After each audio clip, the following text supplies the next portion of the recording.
And then, when you can.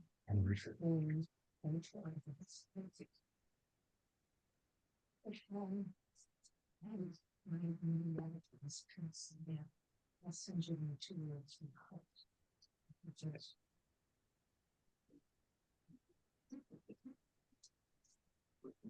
Is everybody on Zoom or everyone going downtown? There are so far 10 people signed on Zoom. I was noticing, yeah. So one here for you. There's one right around the corner. Cool. Group protesting. There was a big thing when I was driving here. They put up signage along the overpass as you're driving north. It's really nice. Cool. It's all over the place. It's the thing.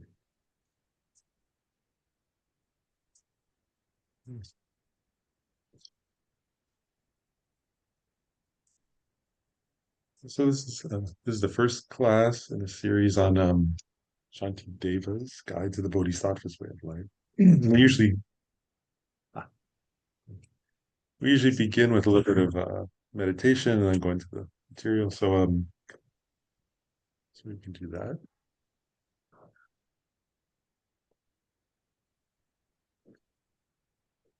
So it's actually be good to meditate since this class is about Bodhisattva's way of life. It kind of makes sense, I guess, to meditate on the approach to bodhicitta that Shantideva taught.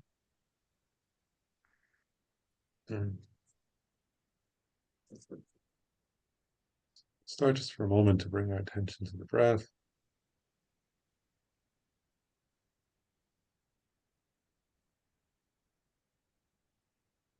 Just to settle our minds.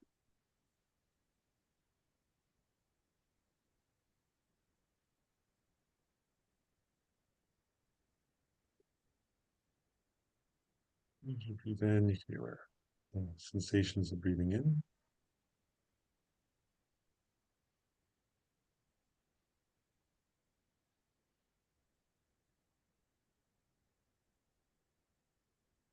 As you breathe out, be aware of the sensations of breathing out.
As you feel yourself just kind of coming into the present moment and sitting on your seat.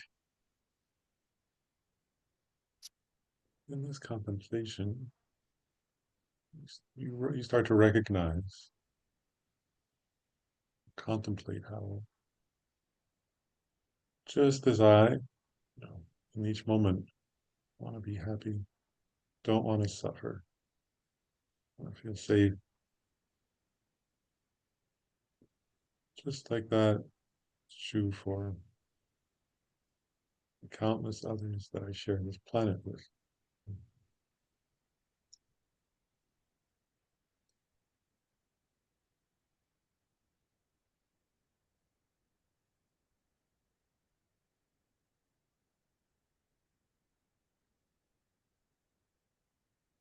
in this way, in that particular way, we're all the same.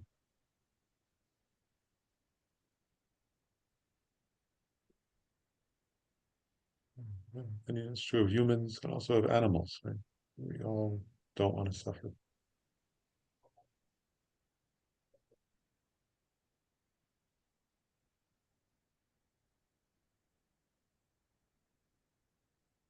We all want to be well, happy.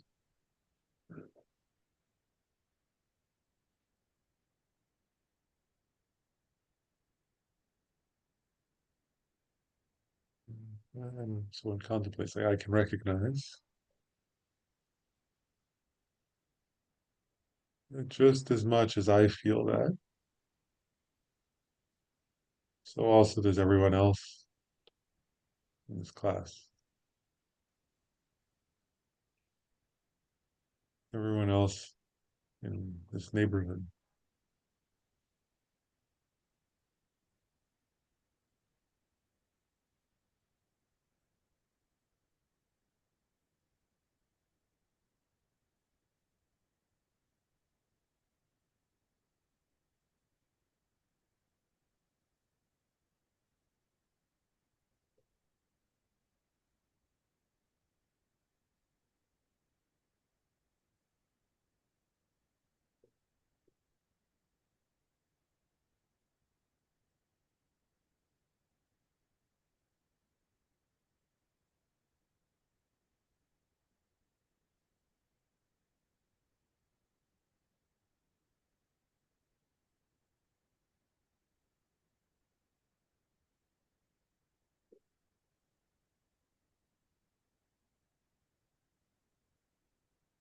Even though we're different species, right? I can actually recognize through empathy, right? Just as much as I want to be well, happy, and not suffer. Like a squirrel, cat, dog, bird. In that particular way, we're all the same.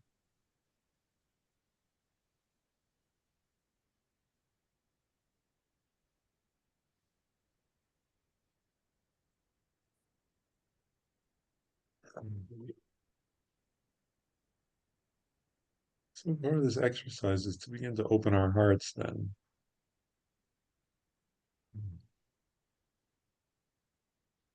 Feeling a sense of empathy and connection to others, that we're all the same in that way.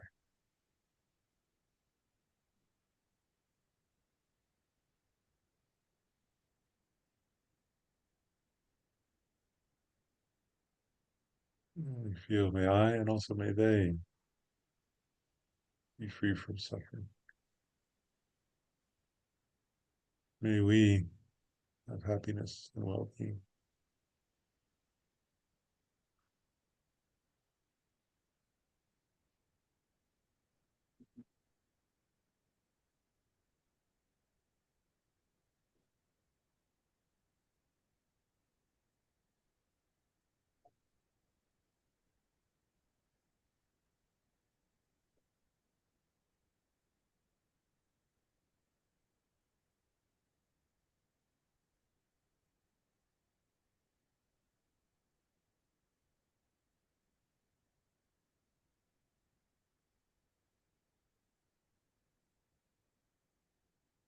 All of the humans and animals I feel close to are the same as me, wanting to be happy and not wanting to suffer.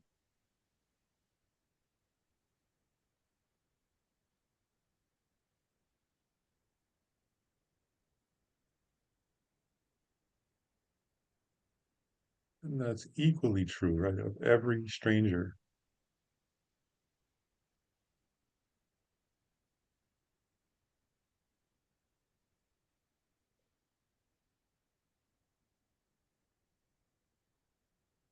That wish in their heart is just as strong as mine.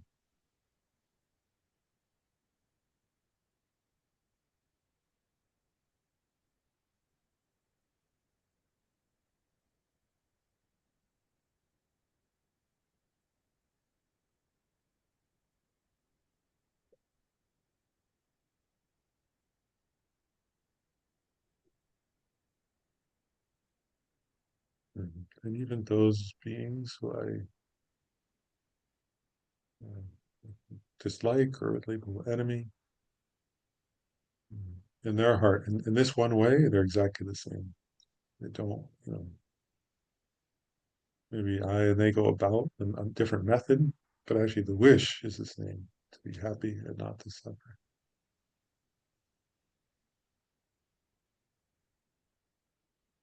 It's really recognizing in this way all beings. This is something all beings have in common.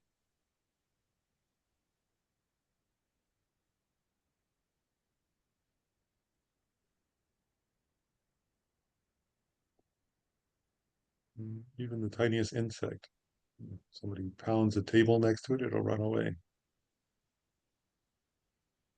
It doesn't want to be harmed.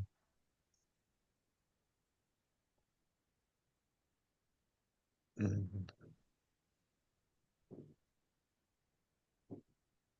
same thing, tiniest fish.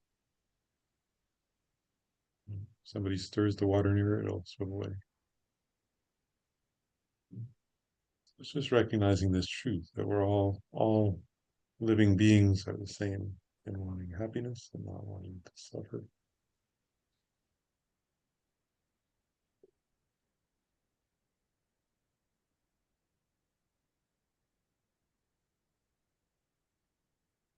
So may they all be free from suffering, all have happiness.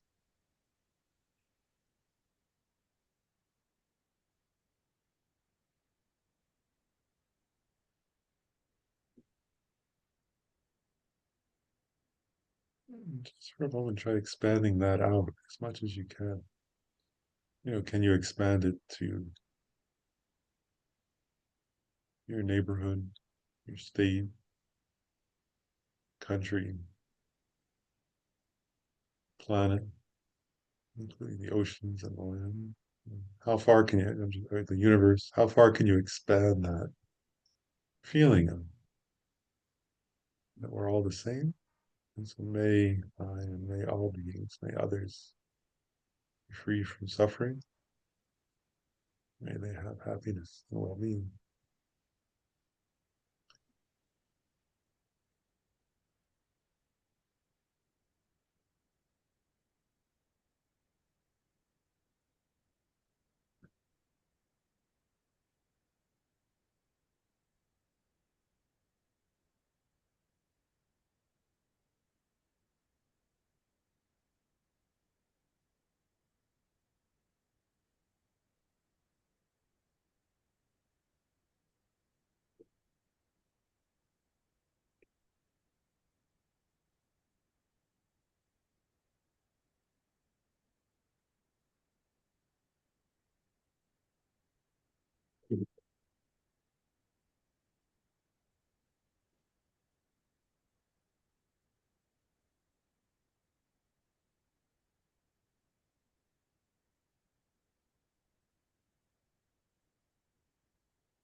That context we can also recognize, right? I'm just one being.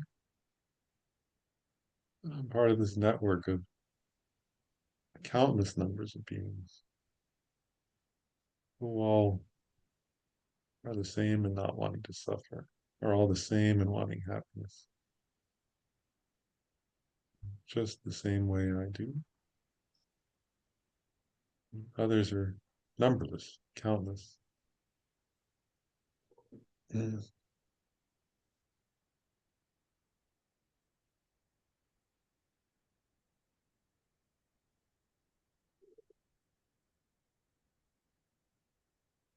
It's reasonable, it's rational. I dedicate myself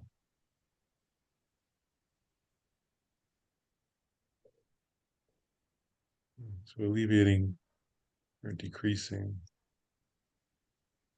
freeing as many beings as I can from whatever suffering I can. And I dedicate myself to think about well-being and happiness. Myself is included, but others are countless. So, purpose of my existence, to the extent I can, is loving kindness.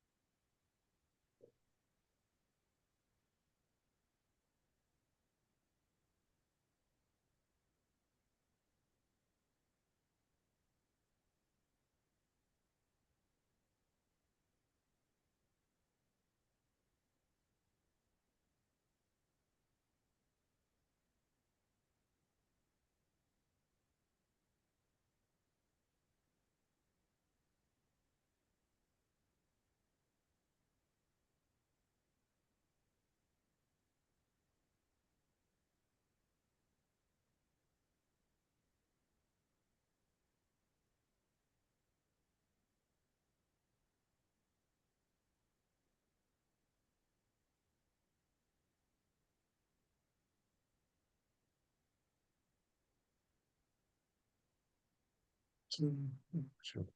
Gradually come. We won't do the full meditation on bodhicitta today because it'll take too long. So that was just the first step, but that was the first of numerous steps. But with that love and compassion in mind, I'll just once recite the verse of refuge in bodhicitta. It's often recited at the beginning of teaching classes or practices. I go for refuge until I'm enlightened, the Buddha, the Dharma, and the Sangha, through the merits of generosity and the other perfections, may I become a Buddha to benefit all sentient beings. So that wasn't the full meditation of bodhicitta, obviously. That was just the first step, but I was thinking it's only the first class. We'll gradually go through the steps. It's better to do them slower than trying to rush through them. Um,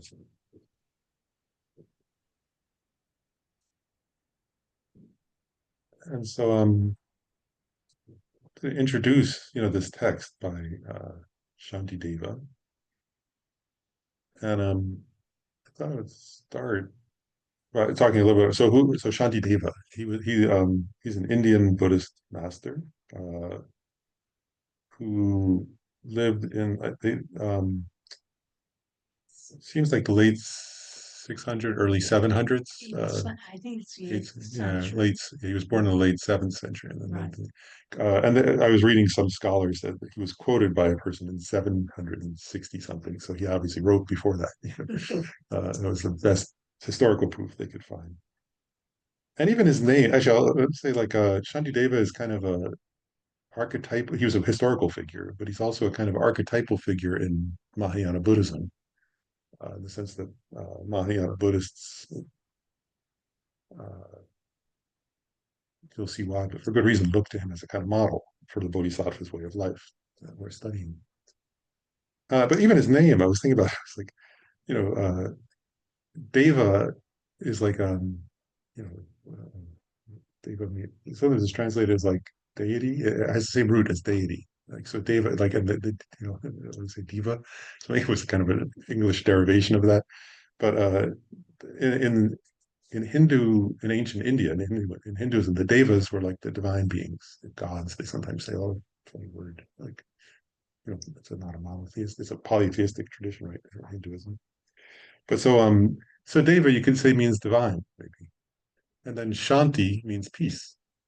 So even his name, right? You could say sometimes people, it was like, would you translate it as like divine peace? Maybe it's a nice translation of his name, right? Or something like peace deity, or divine peace. So even his name meant that. Which is quite. So I mean, actually, just contemplate his name. That'd be an interesting contemplation. Um, but then I thought I would tell the story of his composition of this text. So this text is it's this long. It's a poem actually. It was written in poetry in Sanskrit. He's composed it in Sanskrit as a poem.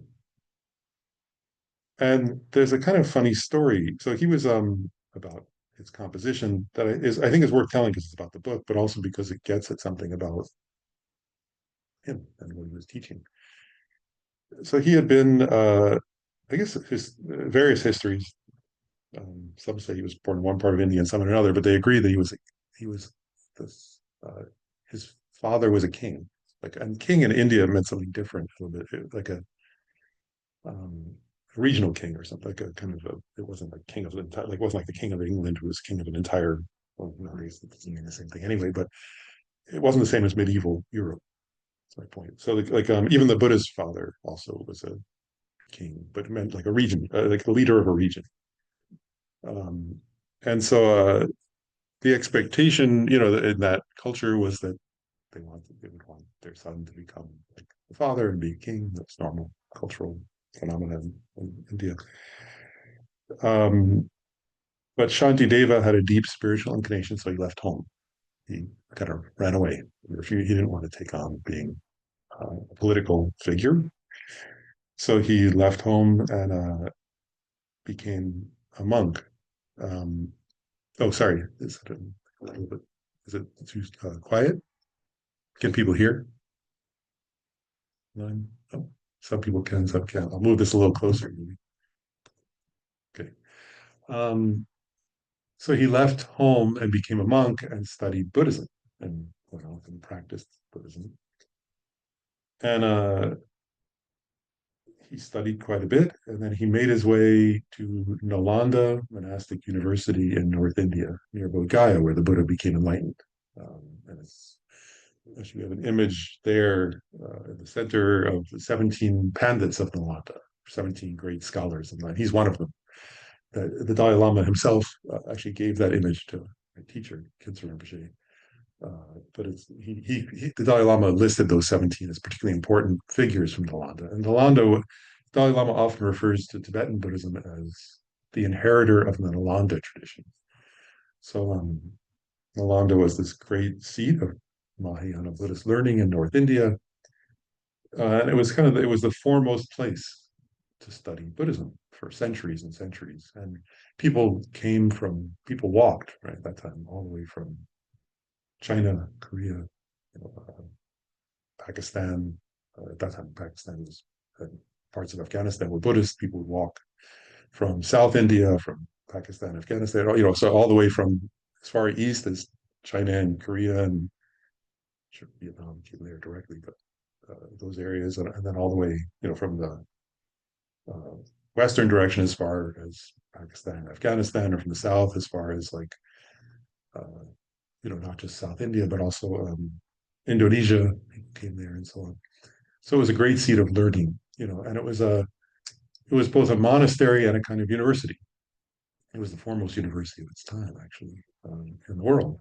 Actually, probably in the whole, you know, and it lasted for centuries. So Shantideva went there and was a monk there. Uh, and now the story becomes funny. So Shanti, like, you could think of it, so the greatest scholars in the world were coming there, right? So it would be kind of like what do you say, like Oxford or Harvard or someplace famous, whatever, with great scholars. And Shantideva, who was one of the monks there, uh, wouldn't go to class much. He didn't teach much. He didn't teach at all. And he hung out in his room a lot.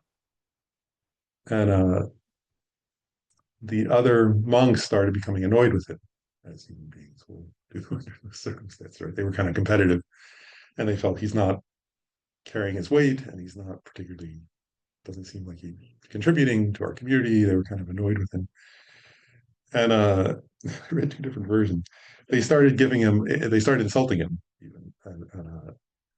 Actually, it was funny. I have a friend who's a Tibetan monk who grew up in South India. And he was telling me that the monks, sometimes monks would tease each other. So I guess they were doing that, but they weren't teasing nicely with Shantideva, really. They felt he was kind of a slacker. And two different translations. One said they called him, they had made up a nickname for him. One said eats, sleeps, and strolls around, or the other said eats, sleeps, and shits. I think the latter is the more common one. Uh, which wasn't in terms of affection, right? They were saying he's not doing anything. And so they thought, well, you know, we, he's not broken the monastic rules. Uh, he's not breaking his vows. So we can't just uh, kick him out, but we can embarrass him and we'll get him to leave. Um, which is very human, isn't it? Unfortunately. um, and so they thought, well, how can we do that? So they said, well, we'll set up a program where each monk has to come up in front of the entire assembly and present something. And when it comes his turn, we'll set it up so it's his turn soon, and then he won't have anything to say because he's not studying hard, and then he'll feel embarrassed and he'll leave. So so they set it up that way. And then when it came time, it was sort of okay, this particular day is going to be Shantideva's day to present to the entire assembly. And the monks, a few monks, set up that day like a throne that was quite high, but they didn't put any steps. If you see like the Dalai Lama's throne, it's often quite high, but there are steps to go up. But they took away the steps and they thought, well, we'll start off embarrassing. He'll arrive to get up to the thing, and then he won't be able to get up there, and he'll look like an idiot, and it will make sure he feels embarrassed, and then he'll want to leave the monastery. Obviously. And the story goes that Shantideva walked in the room and walked over to the throne, and suddenly he was on the throne, and all the monks said, "How did he do that?" And they were like, "They thought, well, that didn't work." Um, and then Shantideva was sitting on that throne in front of the assembly, and he said, he said, "Well, do you want me to recite something I've memorized, like a sutra about the Buddha, or something original, an original composition?" And of course, the monks who were trying to get rid of him thought, "Oh, this is great. You know, they said definitely an original composition. You know, we want to hear your original work." Thinking, you know, okay, now he's really in for it. And he said, "Okay." And then he began reciting immediately this text, and he recited it. You know, he just started in Sanskrit, reciting what has been universally now for centuries, right, over 1,000 years, considered one of the greatest poetic works in Sanskrit ever written, and almost certainly the greatest Buddhist work in Sanskrit written. You know, poem. I mean, poetic, or certainly one of the top few. You know, and it's a work that the Dalai Lama often teaches, a work that he weeps when he teaches in sentences. You know, and it's been that way ever since. And it became one of the classics of, and even in India, there were many commentaries written to it afterwards. So he began speaking these verses one after another, and of course, the monks in the audience kind of were like shocked. And now, and then I'll finish the story because then I'll get to the meaning of it, to think about the meaning of the story. Just the story of Shantideva's composition. So the story goes that when he got to, oh, I wrote it down. I think it's the ninth chapter, verse 34. So the ninth chapter is on wisdom. And actually the earlier chapters are fairly accessible. The wisdom chapter is a challenging chapter. So anyway, when we get to that chapter, we'll go slower or something. But anyway, when he got to that chapter, the legend goes that he began to float up into the sky. And by the time he sort of finished that chapter, he had floated away and they couldn't even see him, but his voice was still here. And then the monks thought they they were brilliant people, so they were trying to write down what they had heard, you know, but they disagreed with each other about, you know, some details of what he had said, because if you hear something once, it's not so easy. So they went to look for him, and he clarified. They eventually found him in India, and they said, "Please come back and be one of the senior teachers at Bologna." And he said, "No, thanks. I don't come back. I'm not interested in going back. But here's the correct version of the text." And then in the text itself, you'll see he refers to two other works he wrote. And they said, "You referred to two other works you wrote, but nobody knows where they are." And he said, "Oh, look above the bed, you know, in the room where I was sleeping. They're in the rafters. You can have them if you want." And so they found those two other works. So there are three works by Shantideva, and this one and another is already in English. I don't know if the third one is. One is called the Shiksa Samyukaya, the Compendium of Trainings, and that's in English. I don't know. There's another one called the Sutra Samyukaya, the Compendium of Sutras. I can't remember if that's in English or not, but Anyway, um, and then they say that Shantideva wandered around India the rest of his life, sort of as a wandering person. Um, so why did I tell that story? One is it's the story of this text, so it's relevant. But I thought about that story a lot, and I'm not just I, many people have, and many people have written about it.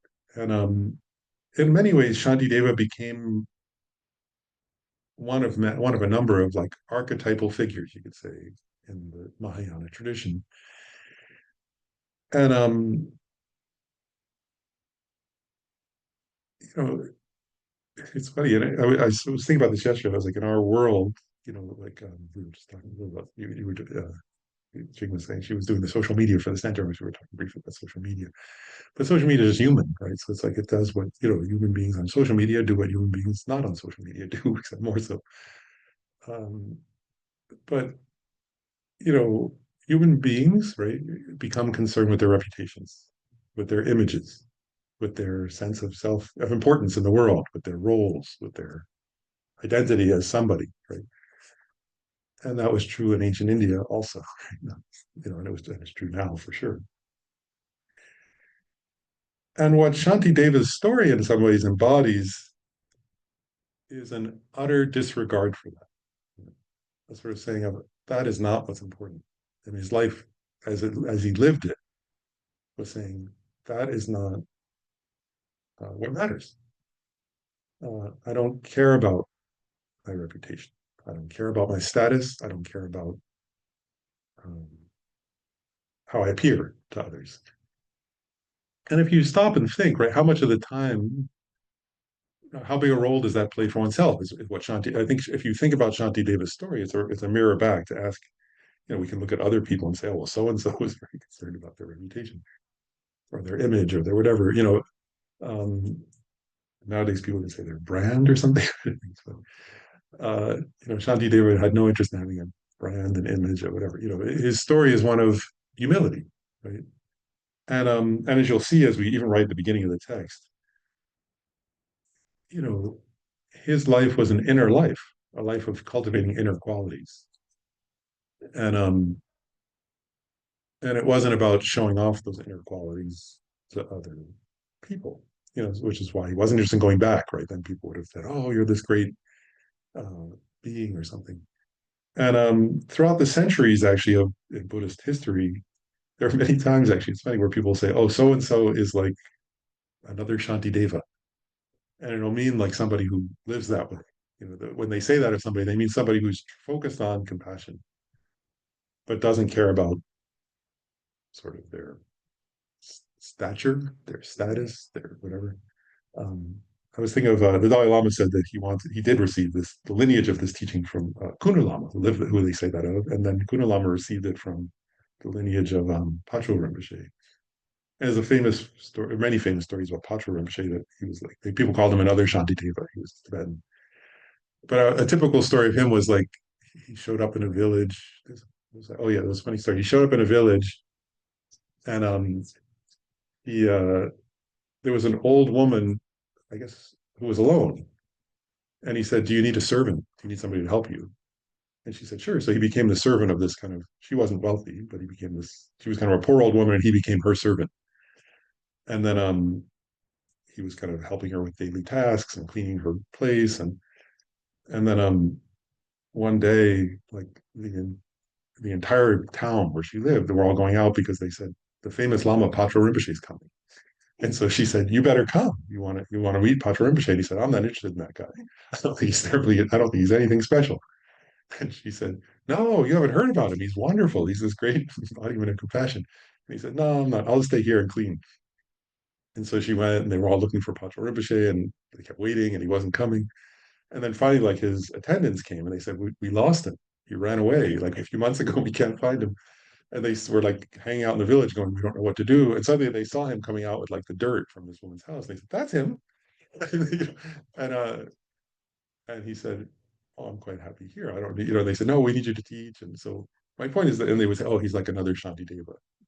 There were these figures, throughout, and I think um, One is that's it's what Shantideva embodied. It's a part of the lineage, and it's a reminder, to people of what's important. I think that lifestyle. Even the Dalai Lama, he received this lineage of this text from Kunu Lama, and there's a story. Kunu Lama would sort of also wander off, and he would just sort of live among beggars, and then he would live somewhere else, and he was just sort of always wandering around. And they say one day the Dalai Lama was asked to teach somewhere, and he was walking with a kind of big entourage to head to the teaching venue.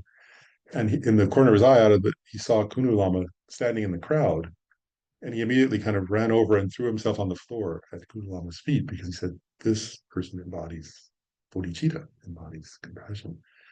And everybody was looking like, "Oh, this is the Dalai Lama. He's laying on the floor at the feet of this great, prostrating at the feet of this person who looks like a homeless wanderer."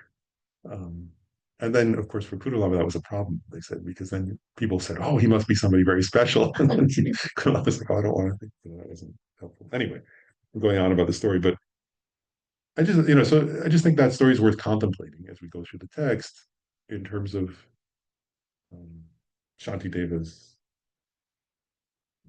emphasis on what's important. Does that make sense? And then the next thing that's traditionally covered, so we'll go through it, is the title of the text. And I thought that's kind of a funny topic in one way. I was going through English. There are many translations of this text into English. It's been translated many times because it's such a beautiful word. And first, I'm just going to read a list of the titles I could find. So, engaging in the Bodhisattva's in the deeds of the Bodhisattva, the guide to the Bodhisattva's way of life, the way of the Bodhisattva, the actions of the Bodhisattva, a guide to the Buddhist path of awakening, or entering the way of the Bodhisattva. So those are all different translations of the title. The title in Sanskrit, which is how Shantideva read it, was Bodhisattva Charya Avatara. And what I thought would be useful is what the traditional commentaries do. And I thought it might be useful because, like, this is something I guess I've said before when I'm teaching other texts, but it's quite challenging. I mean, the reason why I mentioned there are all these different translations of the title is that you know, the culture of the culture and the presuppositions and therefore the words of Tibetan and Sanskrit are very different from those words, from the cultural connotations and implications sometimes in English. So it's hard to find the right words, and then even if you find the right words, people may not have the right connotation because the different implications. And um, so I'm going to go through this Bodhisattva Charya Avatara, right? Each part. What Bodhisattva Charya. Charya? Charya Avatara. Okay. And this is what this part I'll say, and then I'll explain why it made me laugh. But so the first is Bodhi, right? Which people may have heard that Sanskrit word. Bodhi usually means awake. They usually translate into English as awakened, right? Like so, and so Buddha is one who has achieved Bodhi, right? Bodhi is awakening, and sometimes say, and Buddha is somebody who's achieved Bodhi, awakening. So an awakened one, you might say. But the word Bodhi actually is complicated also, so, and this is what I'm getting. I actually want to go this, usually we're going to go a little faster through the text, but I want to go slowly today to get at these subtleties so that people are aware of them. So, Buddha, right? We say Buddhism. Actually, of course, Buddhism is not is an ism, which is an English word that actually isn't really. But even that, actually, I'll just say that Buddhism, I think, came from the only reason why it's called an ism in that sense and a religion is because the English. I mean, the English literally took over India, right? It was colonialism, and they were trying to categorize Buddhism as something that they could then make money on. Really, was the point. They create professorships for and do some, find artifacts of and say, "Oh, this is an artifact of this, and we'll take it and sell it in London." Um, So, Buddhism is kind of an odd term. But anyway, bud, Bodhi, bud, actually has the same root as bud in like a flower opening. So it doesn't just mean awakening. You see, I'm getting it. It means also an opening or a flowering forth or yeah, like a lotus blossom, blossom. And then this is the part that made me laugh. Is the Tibetan word for Bodhi is Jangchup. Um, and one time when I've I've heard a few, particularly Lama Zopa Rinpoche with one of my teachers, he passed away, but he was the founder, I guess, of this center. Um, so one time he said, so Bodhi means Jangchup. And then he started explaining that I had gone to, it was in North Carolina. I came to see him and he was there teaching for like a few days. And he said, so the text started just like this one, Jangchup, right? It was a different text, but it started with that word. And so so he started explaining what that word meant, just the first word of the text. And I think it was like 3 or 4 days later, he said, okay, I better stop the first word to the rest of the text. He couldn't, it was like he was just explaining what does Jiangchu mean. But in that word is the entire meaning of the text of everything, and why so? Actually, because Zhang, which is it has the same meaning as Bodhi, but Zhang means like to um, sometimes they say purify, but you could say like it means like to like purifying water, right? Something like that. Like so, if water has poisons and toxins in it, if you Tibetan, you would say Zhang is like to make it pure again, right? To take all the toxins out. And then chup is like more like bud, but it's like to flower forth or to increase something, to flourish. And so this word bodhi or jangchup has this implication of that inside oneself, right? One purifies the water, one purifies in the sense that one takes out all the contaminants, right? And the contaminants, and it's not, and you don't, in this sense, right? Purification or jhana, it's your own being. It's not somebody else. I'm not going around saying other people they should change and make themselves different than they are. The implication here is that one, like Shantideva, right? So that's why I told the story, right? What was he doing in his room when he was just laying there or sitting there? Is this, right? This is what he was pursuing Jangchup Bodhi, right? So he was sitting in his room and he was, so the Jang part, right? It starts with the grossest things like hatred, right? Is do I have the traces of hatred in my being? And how do I purify those? Do I have the hatred, the traces of um, ignorance, the traces of pride and what's the word, greed, and all those other, and it's easy to look out at the world and say the world is too greedy, the world is too hateful, the world is too. But Jong implies this word bodhi, right? Is what the Buddha did. The Buddha said it starts with myself. If I want to help somebody else, first I have to change myself, right? So the first word, so that John is that, right? So you would go through, and then when Lama Zopa was explaining, he went through there are many levels of purification, right? How do you start with like very gross level, right? But then there are subtler and subtler levels of purification. What's cheap mean? Chup is like increasing or Oh. flowering forth or um enhancing. And so the implication there is taking all like they sometimes make this point in certain Buddhist teachings. They'll say we all have a certain amount of love. We all have a certain amount of kindness. We all have a certain amount of intelligence or understanding. Um, but for now, they're quite limited. And so chup means increasing or enhancing or flowering forth means you begin with whatever positive qualities you have and you enhance them, you increase them.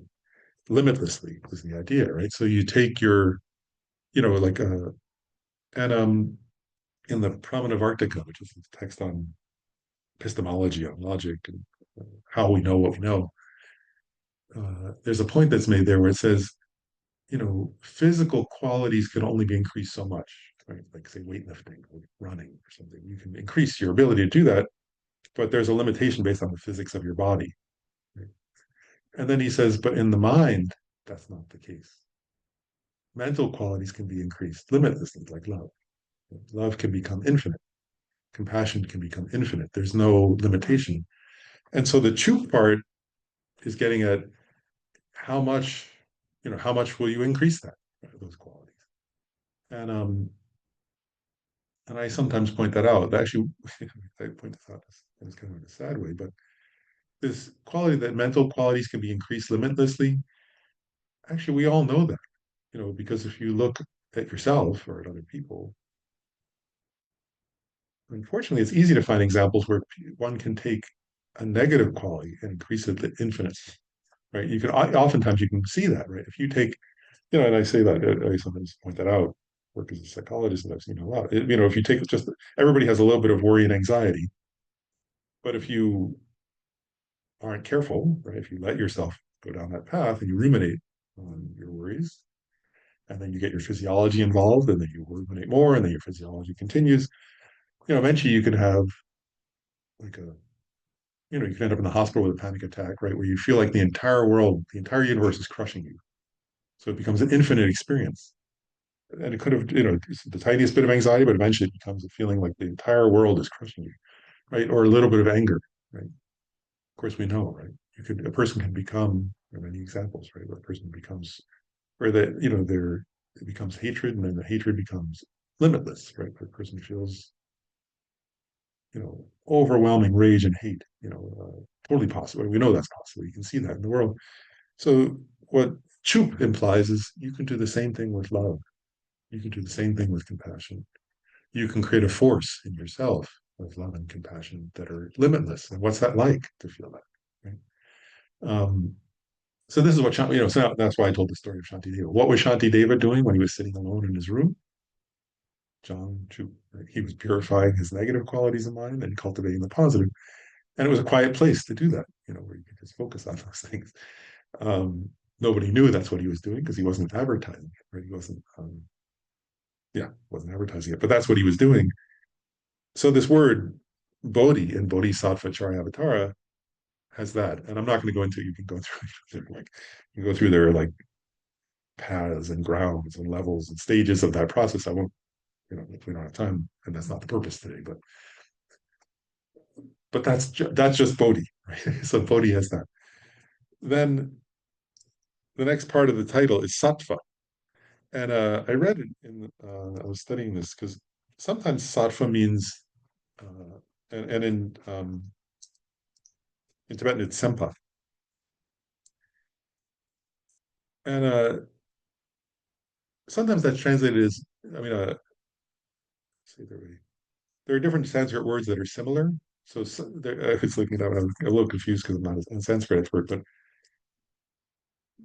there are two words that are spelled they sound the same but are spelled slightly differently, or and so there's sattva and sat with two T's and with one T. And the difference is, so the one means being, but the other means heroic, hero. And it was saying, the commentaries were saying, in this context, it's the sattva is the hero. It means hero, courageous person, courageous being. So, um, so there were different, like it said, there were different translations: mind, hero, or brave one, or courageous one. So, so bodhisattva are put together as the courageous one who's intent on bodhi, right? So a courageous person. And what does courageous mean here? And again, this is, sometimes they pointed out in one text that this word sattva sometimes in Indian, it's Sanskrit, so in India, would sometimes be used to mean like a courageous soldier. But that's not the implication here. And you'll see Shantideva is very clear about that. He's not talking about that kind of bravery. And what's being gotten at here is the bravery, it says in the commentaries, but it's the bravery to be compassionate. right? It's the bravery of compassion. And there are different implications of that, I think. So I'll say them a little bit. One is, compassion is willing to look at the suffering of others, right? And oftentimes we don't want to face that. But the person who's in the bodhisattva, right? That's this term, bodhisattva, meaning, so bodhi is Jiangchu, right? This person who's in a process of purifying or distilling, whatever you want to say that, their mind, and then increasing their virtuous qualities. And then they're courageous. And in one sense, they're willing to fully face their own and others' suffering, to not turn away, to not pretend it's not there, and sometimes that's, excuse me, heartbreaking, isn't it? To look at the suffering of beings, even at one's own suffering, sometimes, but to look at the suffering of that's there.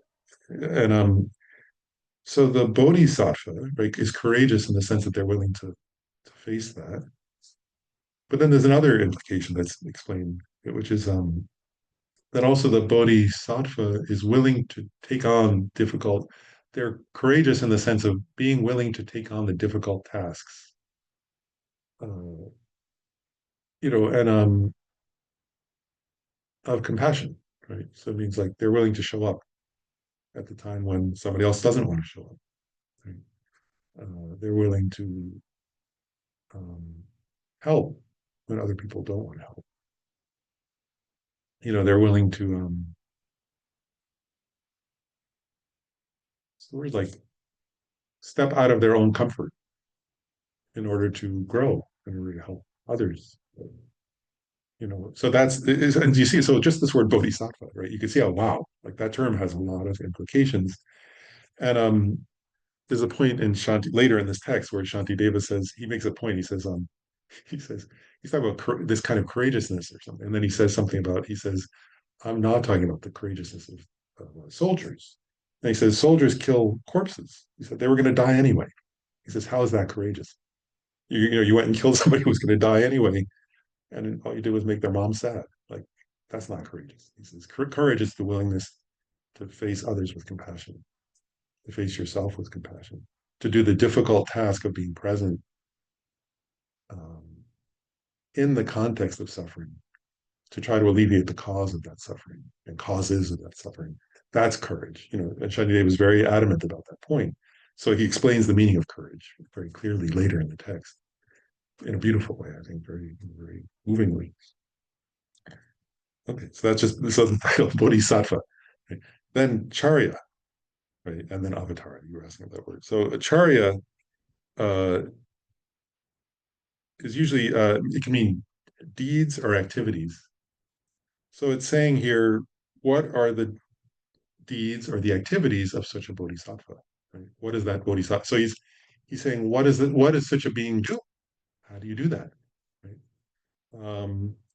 And the entire text, so you can see how it's a title, right? Is this entire text is going to be about what are those deeds? What are those activities? If one wants to live a life purifying one's own being of negative traits, enhancing one's positive capacities limitlessly, right? Uh, and deeds doesn't, and at one point, this is why I always want to go slowly through this, because today, especially at the beginning, because when we say deeds, right, this is my problem with sometimes it's challenging sometimes to use English, right? We say deeds or activities. And if I say the word deeds or activities, mostly in English, I think people will think of outer activities, right? Like, oh, I did an activity. I went to what do you, like, actually, just recently I was at a dinner with friends, and people were going around saying, like, oh, I went on vacation. Oh, I went to see my parents. And it was like that was a normal thing, right? Everybody's catching each other up, with old friends. Oh, I did this. Oh, I did that. Um, and then actually somebody said to me, "What'd you do?"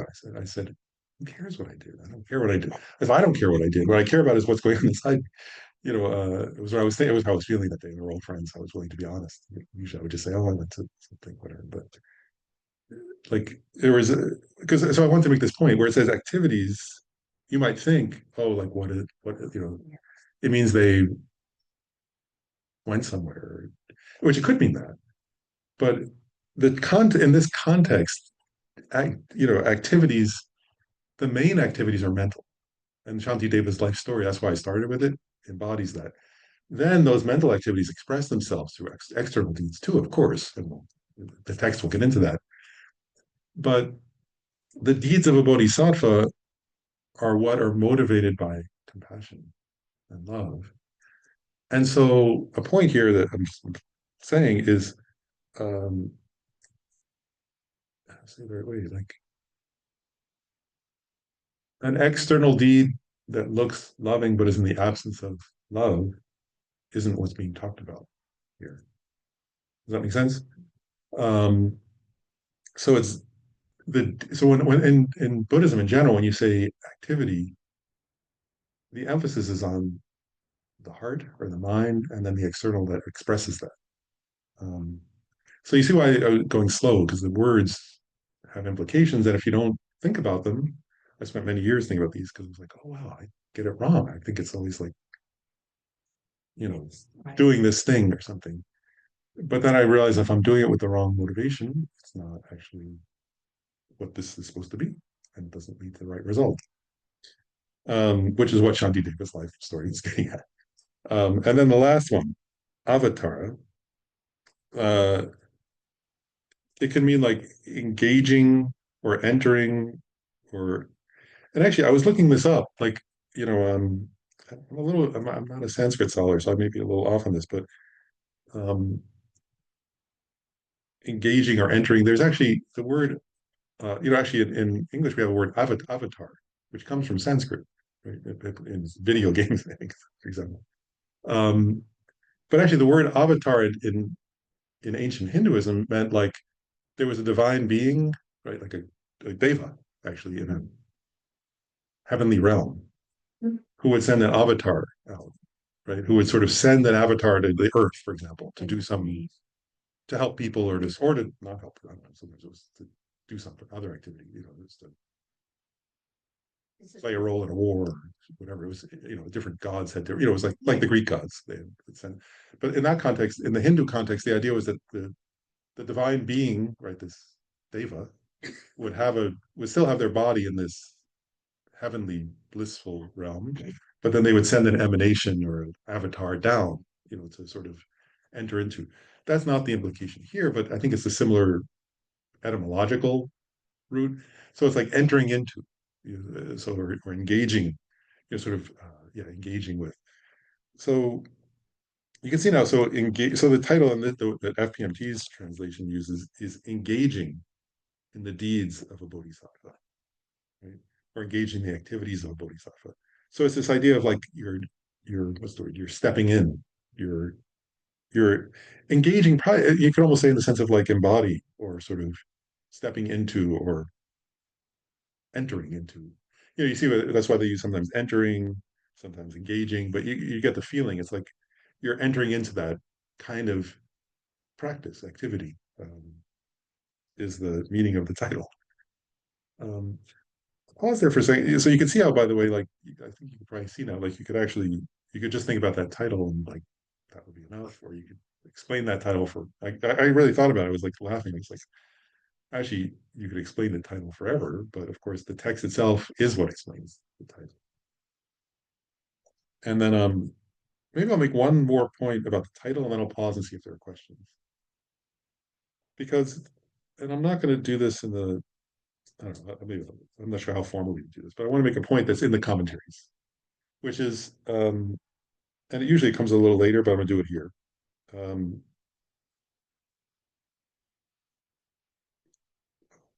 trying to say that should oh yeah, I'll do it here. Again, it usually comes in after the second verse. There's this idea that often in Buddhist texts, when they give formal commentaries on Buddhist texts, where they say, um, "What's the purpose?" And first I'll say it. They say, "What's the subject?" The subject in this case is practice of a bodhisattva, right? We just said that, right? Um, And then the immediate purpose is to contemplate those in accordance with teachings of the Buddha. The final purpose is actually for you to become a Buddha yourself. Right? And then it says the fourth point is what's the connection between those? Right? You see how they relate. Like in other words, so what is being gotten at here is this is, and the reason why I'm emphasizing it is what the tradition is saying is uh, this isn't just a poem, like like you might read a poem for entertainment, uh, and it's that it has a deep purpose, and the deep purpose is related to the reader, right, of the text, and the purpose is for you to become Bodhi, right, but for you to have Jangchup yourself, for you to become like that, for you to achieve enlightenment, actually. And then how so? Right. Well, this text is about practices that lead to that. And if you think about those practices, and then you decide to take some of those on and practice them or engage with them, right, yourself, then that transforms you. And I emphasize that because I don't know, I think sometimes also if you're reading a text from ancient, from the 700s, this was written in Sanskrit, it's easy to feel, oh, this is like it's some other, like it's there, or it's something that was from a historical period, or it's something that was it's somehow distant from me. But what the implication here, what Shantideva in a way is saying through the title is, um, on the one hand, it's not saying you should be Buddhist or you should be there. But what it's saying is, if you want to purify the negative traits, right, in your own being, if you notice you have positive traits, you want to enhance them, then the purpose of reading this text is for you to do that. Does that make sense? And if you do that, it will lead to certain results because everything depends upon, you know, like I said earlier, right? If you have anger and you ruminate on it, you lay in bed all night not able to sleep because you're thinking about what you're so angry about, you'll become an angry person. And then if you go out because of that and you argue with somebody and they argue back and then you get more mad and then you think again, it'll what's the word? It'll have its own momentum in your being, right? And it will get stronger and stronger.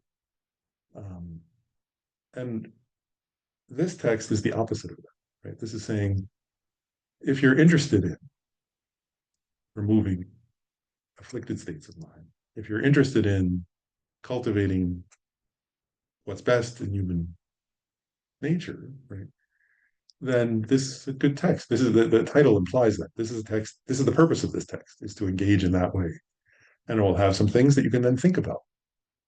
And just the other day, somebody was saying to me there was like one verse from this text that like they read it and like it changed their life. And what was occurring to me is like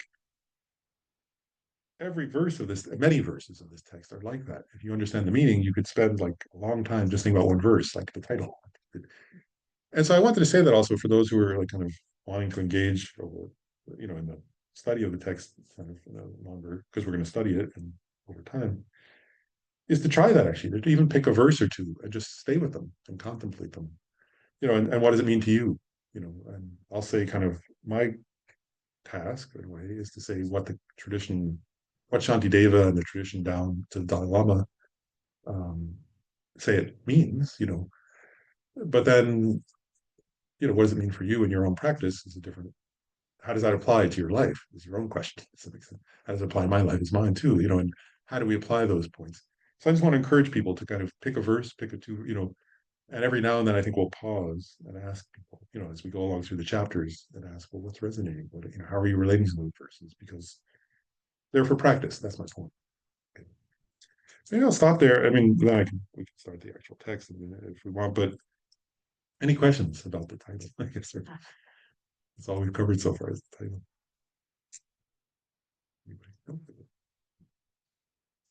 Okay, so I'll start the text itself in a little bit of time. So in the text itself, it says chapter 1, right? The explanation of the benefits of bodhicitta. and we'll get into what is bodhicitta in a minute, but or in a little later. But the first line is homage to all the Buddhas and Bodhisattvas. And actually, that line, I just want to clarify, is not from Shantideva. It's from the people who translated the text into Tibetan. And yeah, there's a historical context, which is in when Buddhism first was um, coming to Tibet, there was a king, King Rinpoche of Tibet, and he made an edict. He said, he was kind of sponsoring translators, right, and to translate Buddhist texts, and he said, you should begin the text with a translator's homage that implies which. In Buddhism, there are three baskets of teachings. They call them baskets. They're not really baskets, but it used to be that huge collections. And one collection of teachings is the Vinaya, which are about ethics. And he said, when you're translating a text that's mainly on ethics, begin with homage to the Buddha. When you're translating a text based on the sutras of the Buddha, right, which are the words of the Buddha, the teachings where there was usually in a question and answer format. Sometimes they're also the words of bodhisattvas or other beings or arhats who were present, and they spoke in the context of the Buddha's time, though. He says, when you're translating those, say homage to all the Buddhas and bodhisattvas. And if you're translating Abhidharma texts, which are Abhidharma are about like texts that are like analytically categorizing phenomena and like sort of the nature of matter, the nature of mind, Buddhist psychology, Buddhist, sort of that are analyzing things of that sort. What are the nature of atoms and how does matter form, and what are the nature of particles, and what is the nature of the mind, and what are the different characteristics of mind, and so on. If you're translating that, then begin with homage to the noble and ever youthful Manjushri, the Buddha of wisdom, because that requires a lot of wisdom. It's connected to wisdom of understanding the nature of reality. So here, the translators pay homage to the Buddhas and Bodhisattvas because this text is based upon the sutras. And Shantideva says that later, that he based his text on the sutras. And they say that also that paying homage to the Buddhas and Bodhisattvas um, karmically removes obstacles to the success of the translation work and so on. So that was part of why they would do that. Anyway, I won't say more about that because I'll get to the first verse, which is actually what Shantideva's words. And again, this is how far we'll get because I want to go slowly today, and I promise I'll go a little faster in the future. But he says, respectfully, I pay homage to the Sugatas, who are endowed with the Dharmakaya. So now it's Shantideva's own homage. But he's paying homage, he says, so he starts with to the Sugatas. So what's a Sugata, right? Um, and again, I'm going to go do the thing. Su it comes from Sukha, which means usually there are different connotations of Sukha in Sanskrit, but it can mean bliss is usually usually the connotation, but it can mean bliss, good, or also beautiful. Right? So it can have all those connotations: blissful, beautiful, or good. And then gata means gone or going, like so either gone or going. So there are different ways to translate. A sugata is an epithet of a Buddha. It's another term to refer to a Buddha, and it can mean one gone to bliss or one going blissfully. And there's a huge commentary just on this word for the text, in the traditional commentaries. But I want to share a particular part of it that I think is, I'll share a lot of it, but I want to start with the part that I think is worth contemplating, which is what they say actually is that if you think about this word sugata in relation to the Buddha and yourself also, there's a deep meaning to it, or a number of deep meanings. But one is the path itself is blissful. The path to that, it can mean sometimes you can take it to mean one who has gone to bliss, that the Buddha is in a blissful state. But then there's another implication, which is that the path itself that leads to that result itself is a blissful path. And that's the path you're supposed to follow if you're following this text, right? So Shantideva, right here at the very beginning, right, where he says, homage to the Sugatas, right? Respectfully, I pay homage to the Sugatas. And even that, actually, I'll say something. My teacher, Kensei Rinpoche, said something. He said, homage, right? He said, sometimes we do this. We say, homage, I pay homage, right? We do this gesture. Uh, and in Tibetan is chak selo. Chak is like hands, like you're making a gesture of homage. But or prostration, or however you want to say it. And Kensei Rinpoche said, if you understand the meaning of homage, on the one hand, it's a show of respect or faith. But he said it's also has the connotation in Buddhism of wanting to go. Like, in other words, what you pay homage to is what you're becoming. Does that make sense? And that yeah, what yeah, that's the right way to say it. Because you're aspiring to that. Does that make sense? So homage in Buddhism is not like, sometimes I think this word homage or prostration or something, it can have some implication of like distance, like as if somebody's, I don't know whether it's to somebody, something other than something distant from you. That's not the implication here. So the implication is when it says homage, it means I'm respecting and sort of having faith in and sort of expressing my devotion to that. But it also has the implication of I can become that. And I am in the process of becoming that. That homage has that implication. And then sugata, right, has this implication of the path to becoming that is a blissful path, and the result is blissful. Um, and I often mention this because I think it's struck me, and it continues to help me every day. Actually, this point, and it was a point for like literally every day. This helps me almost every day. But one of my I mentioned on the Rinpoche earlier. He once said, the moment you love, the moment you have cherished others, you you feel joy in your heart. And I thought at the time, I said this, I've told this story, some people heard, but I remember I was working with outline disabled folks and going to graduate school at the same time. I was working full time with outline disabled people and going to graduate school, and I was exhausted. And I thought so I read that line. I got upset. I got quite annoyed. I thought, joy, like I'm totally stressed out. Like I'm feeling exhausted. I'm feeling stressed out. And I'm working with like I'm studying at the time I was like I'm studying psychology, was just trying to help people. I'm working with development disabled people, I'm trying to help people. I'm not feeling joy. I'm feeling tired and stressed out today. And and then I stopped and I thought that's because I'm not actually feeling cherishing others in love. Actually, I'm feeling caught up in something other than that, right? Like, oh, I want to do well in school. Oh, I want to be respected. Oh, I wasn't doing what Shantideva was doing, right? I was caught up in achieving something, or completing something, or whatever. And I was like, oh, that's what I'm getting at about the earlier, right? It's in the mind. It's not, if somebody looked at the external deeds, they would say, oh, that looked like this guy's, oh, what a nice person, he's helping. It wasn't true, actually. Or, I mean, I wasn't feeling. And then I thought, oh, I've got to fix that. Like that's the problem. Uh, so joyful, blissful path means, that the path of love and compassion is a path of joy, of bliss, of joy. Yeah. And so that's an implication of that term sukha. Each word. Do you see why? Like, if I just said the one gone to, like, we could just cover this. Where I could say, so he's paying homage to the one gone to bliss.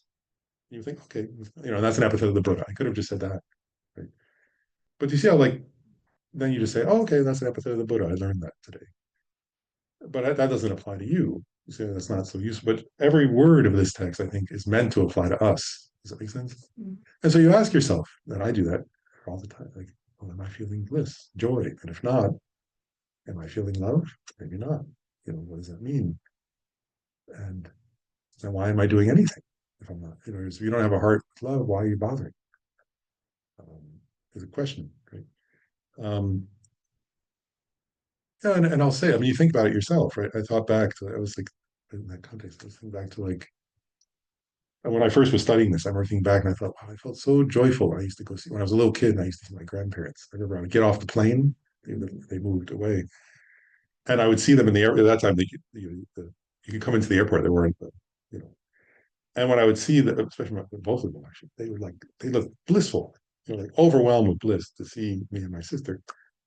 It wasn't because there was anything special about us. It was because they had love, right, in their hearts. It wasn't, we were just normal kids who were whatever, but their hearts were filled with love, so they felt joy, right? And then I felt joy because I loved them. And I was like, that's what love does, right? Love gives you that kind of joy. And I remember Rinpoche saying, like, the Bodhisattva, wherever they go, whoever they see, they feel like that. That's his point, you know. Everybody they see, they feel that way. So it's a blissful path, right? The path of the Bodhisattva is blissful in that sense. Doesn't mean it's easy, right? But it's blissful. That's not easy, but it's blissful. Um, okay, so and then yes, so then in the traditional, so the path is blissful, the result is blissful, and then there was another point. Oh, in the commentaries, and this isn't a technical point, but I think it's okay covered. So they make a point. They say when they talk about the Sugata is somebody. Oh, they go through Jangtrup again. They say so. In the commentaries, they say the Sugata is somebody who has purified all their faults and achieved all the good qualities, and they've completed that process. The path of that is doing that process, and then the person who's achieved the result of it has succeeded in that. And then they make a point, Gyaltsab in his commentary, who's pictured as one of the Lama Tsongkhapa's disciples, painting behind me. He makes a point where he says there are different now and just they're much more subtle presentations, but he goes through three levels of subtlety where he says, in the removing of faults, he says, if you understand the resultant state, he says he makes a point about that. He says there are certain kinds of faults that are achieved through that you can overcome just by meditating. If you develop meditative concentration, you can suppress. If you like it, it's actually quite a blissful state. If you get very good at meditation, you can temporarily kind of suppress your agitated states of mind, and you can achieve a kind of peaceful state, a very peaceful state that has no, what's the word, no overt mentally afflicted. There's no overt pride or arrogance or craving or anger. And then he says that's a pleasant state, but the sukata state is well beyond that because that's just those aren't that's just what's the word? That's just a temporary suppression. That's not so meaningful actually. They come back. Uh, and then he says there there are people who have realized the ultimate nature of reality, Aryas, who then have actually permanently caused the cessation of certain mental negativities. He says a Sugata is far beyond that because they've overcome all of the, somebody who's actually achieved the Sugata state that Shantideva is referring to hasn't just overcome a few, they've overcome all the flaws of ignorance and confusion and so on. And then he says, but there are also arhats. And if you read this in the sutras, it says so and so achieved arhatship. And arhatship means the person has permanently eliminated all of their negativities. And then Gyaltsab says, but the Sugata state is beyond that state too, because those beings still have limitations in how they can help others. And a Buddha is somebody who's removed all the limitations to being present to the welfare of others. And he says, so when if you want to understand the meaning of Sugata, he says it's useful to remember that Sugata is this kind of state that's overcome. It's beyond just a temporary suppression. It's beyond just overcoming some of your inner flaws. It's beyond even overcoming all of them because it's overcoming the subtlest obstacles to being uh, most effectively and most beautifully. And that's why this word beautiful, right? It's a beautiful state. It's a state that's most beautifully present to others in an effective, loving, compassionate way. And then he goes through the same thing in terms of the attainments. But then in terms of the attainment side, let's see here, it says, so again, back to the verse, right? Just the first line. It says, respectfully, I pay homage to the Sugatas. Do you start to get a sense of them, how deep, this is why I'm saying each verse, right? That's just that first half a line, who are endowed with the Dharmakaya. And So Dharmakaya, right? Sometimes translated as truth body or Dharma. Dharma is like reality, truth. We call it like, and then Kaya is body. I always think it's funny because again, this problem of English, like because the truth body isn't a body in the sense that we mean it. It's not a physical body, in other words, that this Dharmakaya. Um, so, but Kaya in the sense, I don't know if that's the word that it's the translation of Kaya is usually body. Um, but the idea here is that it's actually the Buddha's mind is what he's referring to, right? There is that so it's that one has achieved um, who are endowed with Dharmakaya means they have achieved this Dharmakaya, this Buddha's mind. And I'm pausing because there's actually a subtle presentation, which is I'll say it. It's the basic program, so I'll kind of cover it in detail. So in the commentary, they make a point. They say, well, actually, if somebody's achieved the Dharmakaya, then they've achieved four kayas, which are inseparable. So let's just say this is the formal teaching of Buddhism. And what that implies is this: is that there's the what they actually say is there's the nature body or the svabhavakaya, which is the ultimate nature of reality of the mind itself, um, which we all have actually. We don't all have a svabhavakaya. We all have an ultimate nature of our mind. But the Buddha has realized that the ultimate nature of their own mind, his or her own mind. And so the Buddha has that, and then they also have an active wisdom that understands that ultimate nature and at the same time understands. And actually, this is the point about, maybe I will say this, this is important. So the Buddha simultaneously understands the ultimate nature of things, which we'll get into later, which is their emptiness. But at the same time, the Buddha, they say, is omniscient. And I've often thought about that. I thought, what does omniscient mean? I've asked questions of my teachers about it. And actually, omniscient really means how do you help others? Yeah. Like I've thought, I mean, that's not what it formally means. Right. It's not the formal definition, but the point actually it does it gets at that though. you know in the Pramanavartika, they make a point. They say the Buddha is omniscient, so they know all things, right? Then they say, you know, you kind of makes a point. You don't go to the Buddha to ask how to make a good sourdough bread, or how to cook whatever, or how to whatever. Yeah, how to roller skate well, or how to do a trick in gymnastics or something. That's not what the Buddha that the point of omniscience in a way, I'm going to share my own, if it's okay, I'm going to go off from the text for a second and just share my own reflection on this point. Because I've been thinking about this a lot myself lately. And like, how do you help somebody? And like, part of what Buddhism is getting at, if you think about it deeply, is who is somebody, right? And like, any given being is, at any given moment, is a result of infinite previous causes, right?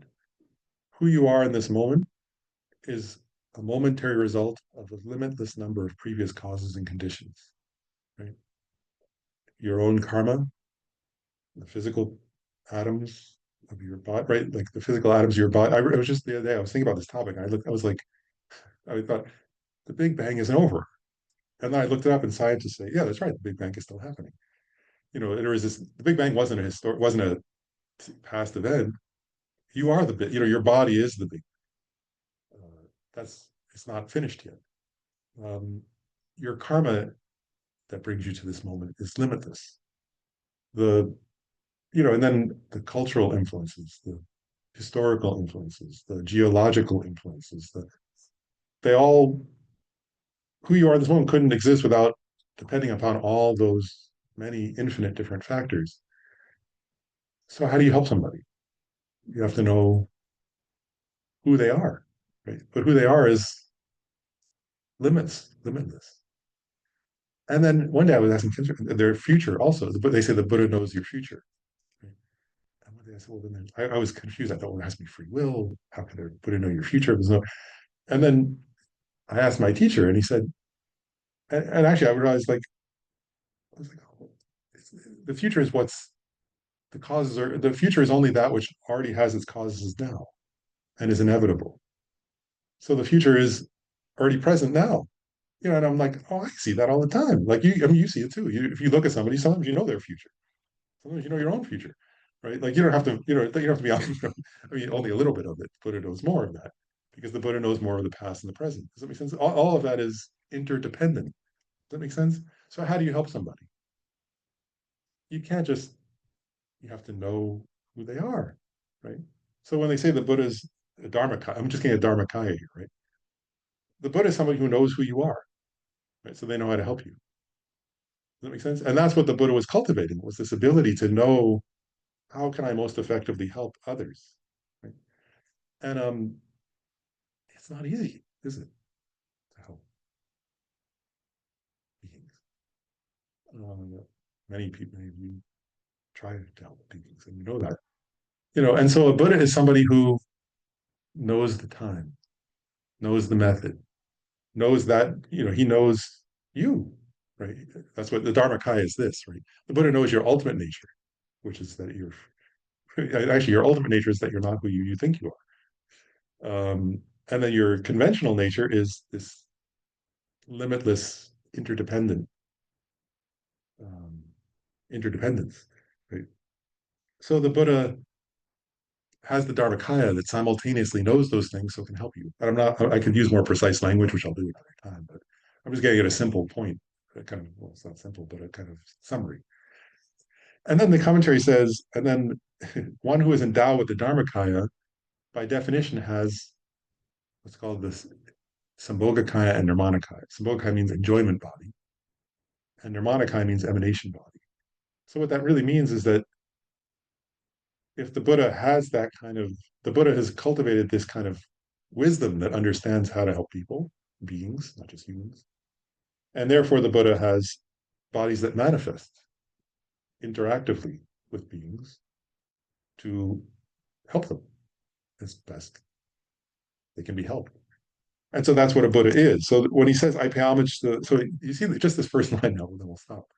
So the Buddha is saying, I pay homage, Shantideva is saying, respectfully, I pay homage, meaning I respect and admire and want to become the one who followed the blissful path and is at the blissful, right? It has gone to bliss, is in the blissful state. And who is that being? It's somebody who's endowed with the Dharmakaya. And what is the Dharmakaya, right? It's this kind of mind. It's all four kayas implicit, right? So it's somebody who has the mind, who has the ultimate, who has the nature body, has the wisdom body, has the blissful, what's the word, enjoyment body, and has the emanation body, and therefore throughout all time can be present to others um, in the way that is most helpful to them. And that's what a Buddha's purpose is. And that's what Shantideva wants to become. And if you want to study this text, right, then that's what you're trying to, not that you have to, but the purpose of studying, you do whatever you want, but the purpose of this text is to become like that. Right? Um, and that, so I mean, anyway, that's the first one. So we covered one line of the text. It's really funny. We covered one line. We'll go faster in the future. I don't. We can go faster. But I wanted to go slowly through this first part to get this. I hope people are starting to get a sense of like, that's what this is, this kind of text, and it's a poem, but it's a teaching. Anyway, it's like that. And that actually, the reason why I went slowly also is that's everything else is that. Does that make sense? All that we're going to cover in this text now is how do you do that? That's what this text is an exploration of how do you do that. Okay, so it's time, so we should stop. So we always so I guess the next class we're doing it this we agreed for this text that we're going to do 2 classes a month usually, although I guess with the holidays we'll miss something. But and half the classes will be hybrid with in person and online, and half will be just online because for logistical purposes. So if that works for people, we'll do it that way. If not, we'll change it. I mean, we're going to try that, and if that isn't working, we'll switch to a different way of doing it. If more people decide they want to come in person, we'll do more in person. If more people just want to do online, we'll switch. But so we'll be flexible. We're going to start it off that way and see how it works. And then last thing is we always end with the dedication of merit. And actually, the first dedication we do is from Shantideva, I believe.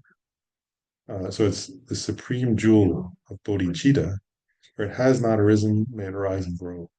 Or has arisen, may it not decrease, but increase more and more. And then I'm just going to do one other dedication for today. We'll do other ones in the future, but today I just wanted to, through studying this, even this one line, um, so we created some good karma together, some good energy, some good action of our minds, hopefully. And so may that become for everybody who's participating together today a cause for following a blissful path of love, compassion, and bodhicitta. And may it lead for all of us, and therefore for those connected to us and those connected to them, and so on, to the blissful result, sugatahood or jangchup. So may that actually come about uh, for all of you, all of us.